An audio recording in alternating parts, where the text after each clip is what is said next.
শুধু জান্নাতের জন্য ইবাদত করি নাই, তোমাকে পাওয়ার জন্য ইবাদত করেছি। আল্লাহু আকবার। ও আমার মালিক, আজও পর্যন্ত তোমার সাথে আমাদের দিদার হয় না, কিভাবে আমরা খুশি থাকব, কিভাবে আমরা আনন্দিত হব? ও আমার মালিক, এই জান্নাত নাজ নিয়ামত কিচ্ছু চাই না, তোমার সাথে দিদার চাই। আল্লাহু আকবার বলেন।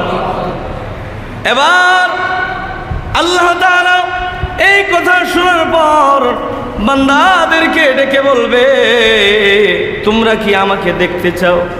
বলবে, মালিক,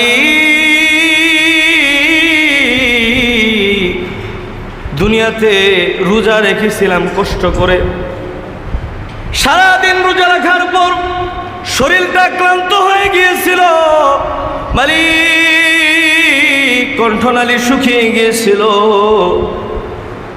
যখন বাসায় গোসল করতে গেছি, মনে চাইছে গলার ভিতরে পানি দিয়েছি, কুলি করেছি, মনটা চাইছে একটু পানি গিলি। ও মালিক আল্লাহ, কিন্তু তোমাকে ভালোবাসা কষ্ট করেছি, পানি খায় নাই, একমাত্র তোমাকে ভালোবেসেছি। ও আমার মালিক, সারাদিন রোজা রাখার পর ইফতার খাবার পর শরীরটা ক্লান্ত হয়ে গিয়েছিল, ক্লান্ত শরীর নিয়ে মসজিদে গিয়ে আমরা 20 রাকাত তারাবি পড়েছি। শরীর চলে না, উঠতে মনে চায় না, নামাজে যেতে মনে চায় না, শরীরের বিরুদ্ধে গিয়ে কষ্ট করে তোমাকে পাওয়ার জন্য নামাজ পড়েছি। আল্লাহু আকবার বলেন। ও আমার মালিক, এরকম ভাবে শেষ রাতে একমাত্র তোমাকে পাওয়ার জন্য সিজদায় লুটিয়ে পড়েছি, লম্বা লম্বা সিজদা দিয়েছি। রমজান মাসে সারাটা জীবনভর এই যে কষ্ট করলাম তোমাকে পাওয়ার জন্য, এই জান্নাত দিয়ে আমি কি করব যদি তোমাকে না পাই? মালিক, এমন জান্নাতের প্রয়োজন নাই, এমন জাহান্নামেও দাও যেই জাহান্নামে তোমার সাথে আমাদের দিদার হবে। আল্লাহু আকবার বলেন। এবার আল্লাহ তাআলা খুশি হয়ে যাবে, বান্দাদেরকে ডেকে বলবে, ও আমার বান্দারা, ঠিক আছে, আমি তোমাদের সাথে দিদার দিব। আল্লাহু আকবার বলেন।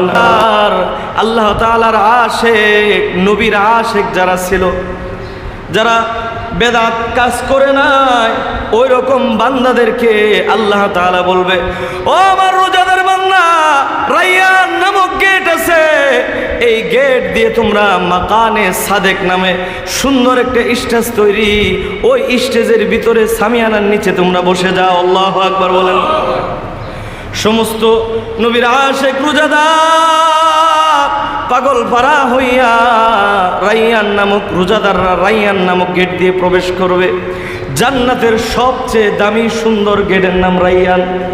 এই রায়্যান নামক গেট দিয়ে যখন প্রবেশ করবে, করার পরে মালিক হযরতে ফেরেশতাদেরকে ডেকে বলবে, এই যে বান্দারা আসতেছে, আমি মালিক তাদের সাথে দিদার দিব। এই জান্নাতের সামিয়ানার নিচের জায়গাটা নূর দিয়ে, আমার নূরের তাজাল্লি দিয়ে সুন্দর করে সাজাও। সুবহানাল্লাহ। জান্নাতের এই যে স্টেজ, এই জায়গাটা আমার নূরের তাজাল্লি দিয়ে স্টেজটাকে সুন্দর করে সাজাও। আল্লাহু আকবার। শুধু মালিকের নূর দিয়ে পুরা স্টেজ এবং সামিয়ানাগুলো সাজাবে। সুবহানাল্লাহ।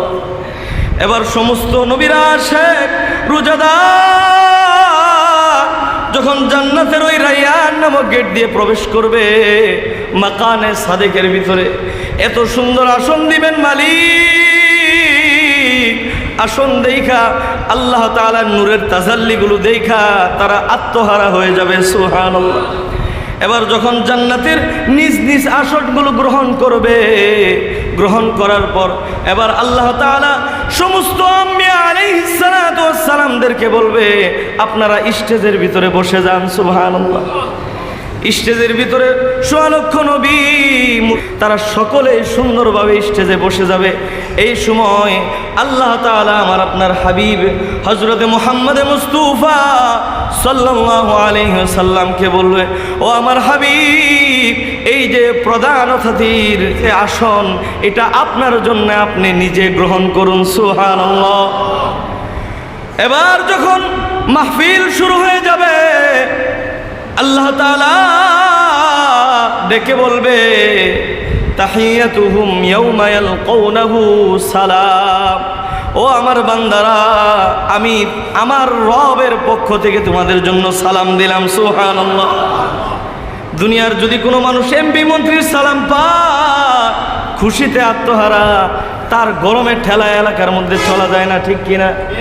আর যারা রোজাদার মুমিন ব্যক্তি, স্বয়ং মালিক নিজে তাদেরকে সালাম দিবেন। সুবহানাল্লাহ।